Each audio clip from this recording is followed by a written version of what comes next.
చలపతి ఏదో కూశాడు. చిర్రెత్తిన మహిళా సంఘాలు నేతలు కేసు పెట్టారు. మీడియా, సోషల్ మీడియా, సమాజం స్పందించింది. కొందరు చలపతిని తిట్టారు.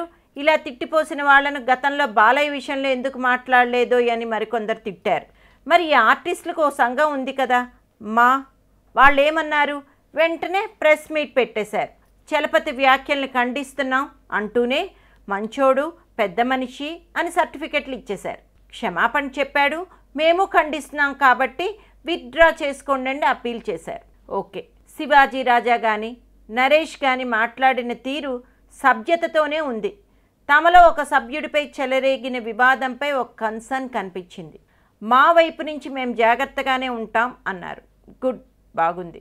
కానీ ఒక అసోసియేషన్, అది మాత్రమే కాదు, ఏదైనా కానివ్వండి, సభ్యుడికి ఏదైనా సమస్య వస్తే తప్పకుండా వెంట నిలబడాలి, భరోసా ఇవ్వాలి. ఎప్పుడు? తమ కామన్ సబ్జెక్టుకు సంబంధించిన సమస్య పైన చలపతిరావు వివాదం ఆయన వ్యక్తిగతం.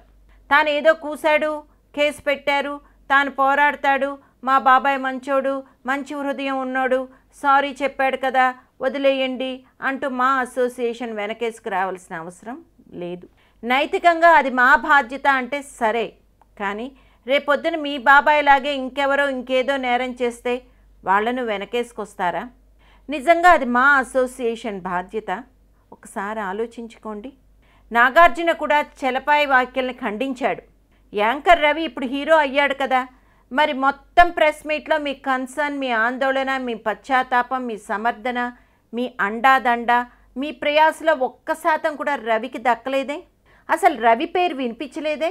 రవి మీ అసోసియేషన్ సభ్యుడో కాదో తెలియదు. సభ్యుడు అయినా కాకపోయినా సరే, మీతో పాటు ఇండస్ట్రీలో ఉన్నప్పుడు, మీతో కలిసి నట ప్రయాణం చేస్తున్నప్పుడు తనపై ఎందుకు మీ సంఘం ఆదరణ చూపించదు? అంటే చలపతి ఒక్కడే మీకు కావలసిన వాడా? రవిని గాలికి వదిలేస్తారా? చలపతి చేసింది తప్పే, రవి చేసింది తప్పే. చలపతి చేసిన తప్పును చూసి చూడనట్టు వదిలేయండి అని అప్పీల్ చేసే ముందు రవి గురించి కూడా ఎందుకు ఆలోచించలేదు? ఇక ఇప్పుడు చెప్పండి, మా అసోసియేషన్ వైఖరి కరెక్టా కాదా అని ఇండస్ట్రీ వర్గాలు వాళ్ళు నిలదీస్తున్నారట.